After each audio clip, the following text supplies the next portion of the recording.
Okay, for this lesson, we're going to take a look at velocity and other rates of change. So if it says, if you drive from Calgary to Edmonton, a distance of 270 kilometers, and it takes you 3 hours, what is your average velocity? Well, in basic terms, this is pretty simple. Average velocity is just the distance traveled divided by the time elapsed, or change in distance over change in time, which is going to give me 270 kilometers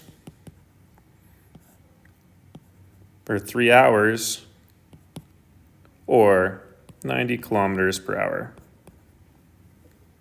Tends to make sense, pretty simple.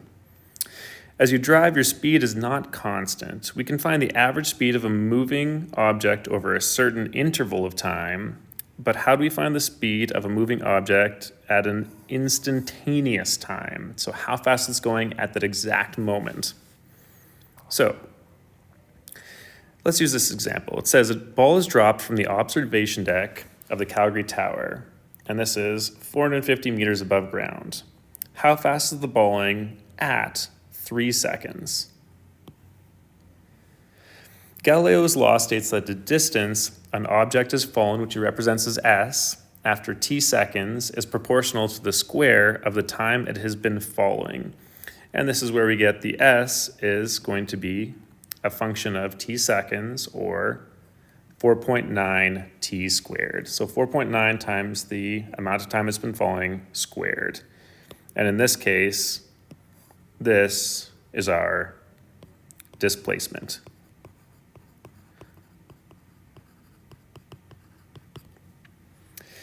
We can't find the instantaneous velocity of the ball at t is equal to 3, because if we substitute it in, then it's just going to wind up having that issue of we're going to have 0 over 0, which isn't really going to help us.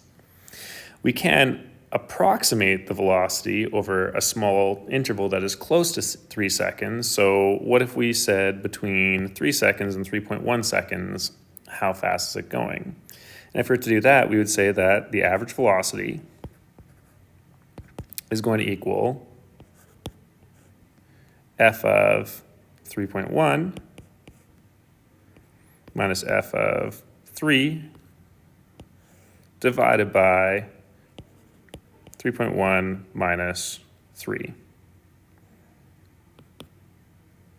or 4.9 times 3.1 squared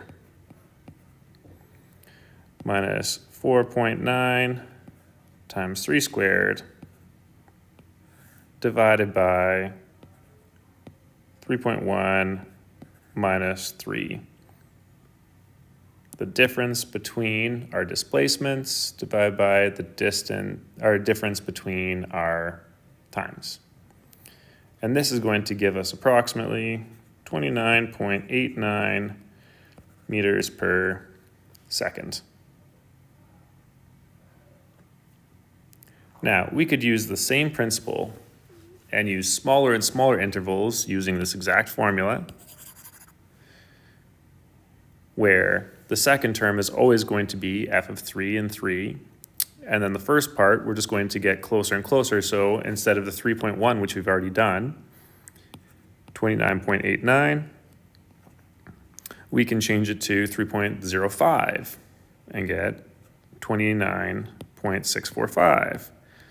And bring it even closer to 3.01, and we get 29.449. And if we did 3.001, we get 29.4049.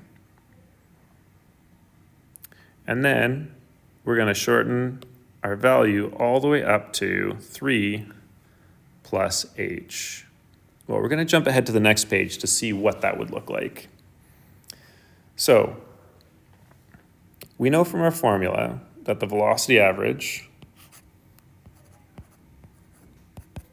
is going to be f of 1 point, which in this case, instead of using 3.1 or 3.05, we're going to use 3 plus h minus f of 3, the point I'm trying to get to, is going to be divided by, in this case, my x is going to be 3 plus h, and this is just going to give me 3. And the positive 3 and negative 3 are actually going to wind up canceling each other out, which means, what do I actually have? I have the formula 4.9 times 3 plus h squared minus 4.9 times 3 squared is divided by h. And this should look pretty similar to a limit formula that we've already encountered. What am I going to do from here?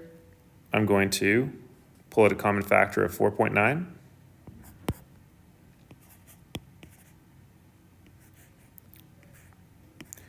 And I have 3 plus h squared minus 3 squared divided by h. And then I'm going to take out a difference of squares of just this part. So as I'm factoring this, I'm going to get 4.9 and 3 plus h plus 3 and 3 plus h minus 3.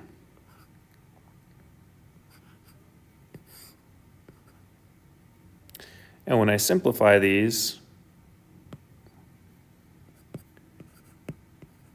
I have 3 plus h plus 3 is just h plus 6, and 3 plus h minus 3 just gives me h.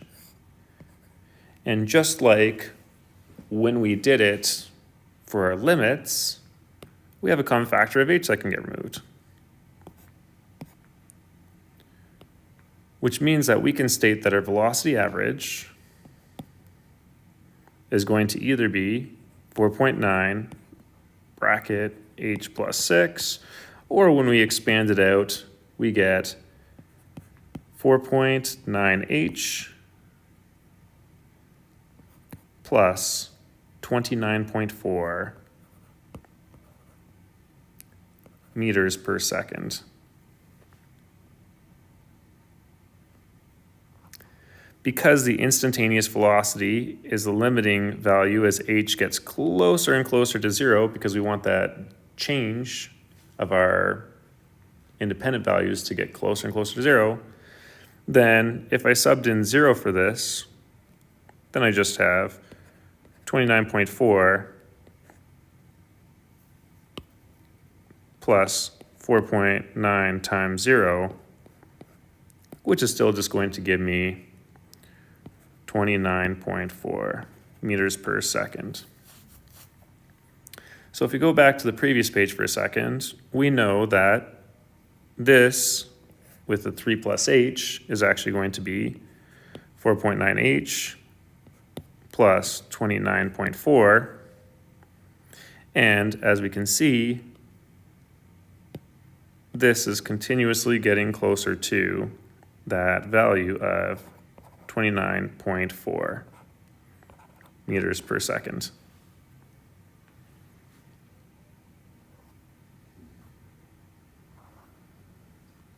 So this matches up the exact same as the tangent problem, where we're looking at the slope of the two secant lines as they get closer and closer to the slope of a tangent at that instantaneous velocity.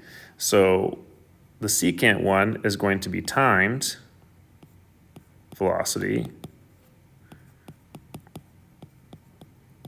which means that it's between 2 points in time, and the secant, or the instantaneous one, is going to be at a single point, which is at a single time.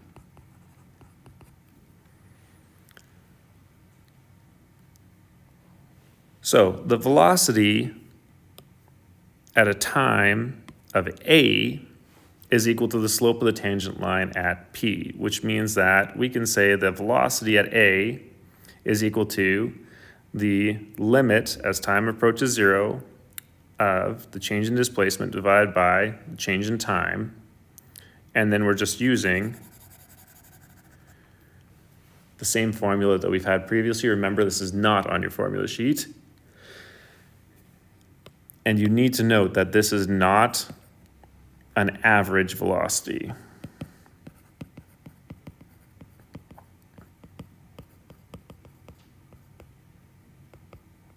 This is instantaneous. We can also use our other limit equation because it matches up in the same way. So we could also use the limit as x approaches a of f of x minus f of a divided by x minus a. Both those formulas will work for solving this instantaneous velocity.